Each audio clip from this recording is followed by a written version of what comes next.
The piano is a wonderful instrument. It produces beautiful sounds and can provide much enjoyment. Whether you play or just like to listen, a piano can be a source of pleasure in any home. But without proper care, it can become a source of frustration, of sour notes, and sticking keys. In a way, a good piano is similar to a car. Both require regular maintenance. Just as you would search for a well-qualified mechanic to tune your car, you need to find a well-qualified technician to service your piano. When buying a new or used piano, a professional technician can provide valuable advice.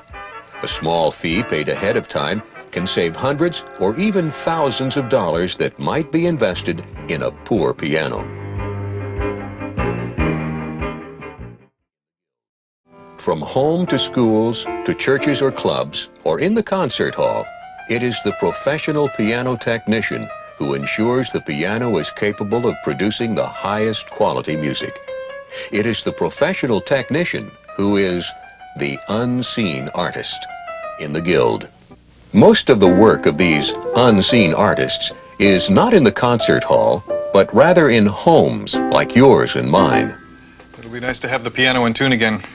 We really should have taken better care of it. Yes, I know. I'm really anxious to start playing again. Even Jimmy wants to take lessons. No telling how long that'll last. Well, Tom, how bad is it? Well, it needs to be tuned, of course, and cleaned up generally.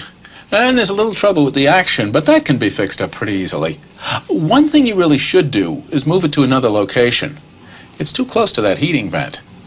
I'd suggest you move it over to that wall. You see, heat can... Why be concerned about the placement of the piano? For one thing, some locations help bring out the best sound of the piano, while others diminish it. But more importantly, some locations can be hard on the instrument. Despite its sturdy appearance, the piano has many delicate parts that can be damaged by excessive heat, cold, dryness, and humidity. Wood swells in moist air and shrinks in dry air. In a piano, which is made mainly of wood, these changes affect the sound by altering the soundboard and changing the tension on the strings. Dry air can also weaken glue joints and cause the laminated pin block to shrink and split, resulting in loose tuning pins. Humid air causes strings to rust and the action to move sluggishly. To minimize these effects, keep your piano away from heating and air conditioning ducts, fireplaces, and doors or windows that are frequently open to the outside. Changes in environment are a primary reason pianos go out of tune and often determine how frequently a piano will need to be serviced. Piano manufacturers recommend the instruments be tuned 4 times a year or once each season. The actual need depends upon several factors, including environment, personal preference, that is, how you react to the sound, and usage. A piano played daily needs more service than one played only at family get-togethers. The cost of servicing a piano is roughly the same as having a major appliance serviced. In addition to tuning, there are other reasons for regular service. Your technician will check for moths, mice, termites, cockroaches, and other vermin. It ensures that the piano is at concert pitch, which is necessary for proper training of the student's ear and to protect the piano structurally. Regular service also maintains the quality of the instrument and protects your investment. Tom, you mentioned earlier that the action needed some work. Well, just out of curiosity, what is the action? The action is the mechanism that transfers the energy from your finger to the movement of a hammer that in turn strikes a string to make a musical sound. Small pieces of felt, called dampers, lift off the strings when a key is played or when the sustaining pedal is depressed. This allows the strings to vibrate freely. The other pedals allow alteration of dynamics and duration of sounds to take place. Actions come in different styles and sizes to accommodate the style and size of the pianos into which they are built, such as spinets or small vertical pianos, console pianos, studio or upright, and grand pianos. The action in a grand piano works in an entirely different direction. But no matter what size or shape, all pianos have keys which move levers through a series of arcs that bounce a hammer off a string to produce a musical tone. All pianos are designed to be maintained at concert pitch, or A440. The term A440 refers to the frequency, that is, the number of vibrations per second of the note A located above middle C. Because notes are relative, it is possible for a piano to sound in tune even if the A string is vibrating at a different frequency. There it is, a well-tuned piano.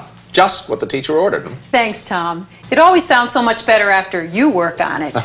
Speaking of perfection, I noticed that the regulation has started to feel generally uneven and that the hammers are becoming worn. Yes, I've been meaning to ask you about that.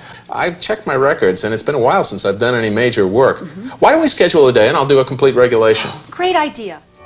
Over time, parts of the piano action go out of alignment. Felts get worn, keys become uneven, screws loosen, and some parts even need lubrication. Realigning and adjusting these parts comprise a process, part art and part science, called regulation. It's a subtle, complicated process, but it makes a major difference in the feel and sound of your piano. You may believe that there is nothing new to be learned in piano maintenance. After all, the instrument has remained relatively unchanged for over 100 years. But in fact, there is constant improvement in both techniques and materials. Each piano has its own voice, its own unique sound. You may have your piano voiced only occasionally. A concert pianist may have the piano voiced to suit his or her preference before each performance. These notes D, E, F, and G. And then E and B, if you could make less bright, bring them down. So from this D to this G, this is the section you want brighter. Right. And would you play again the notes that you want voiced down? Give me about a half an hour and check back with me. Great, thank you. After the action has been regulated to work at maximum efficiency, voicing involves working with the felt hammers, their relationship to the strings and to each other, so that the sounds produced are even and uniform.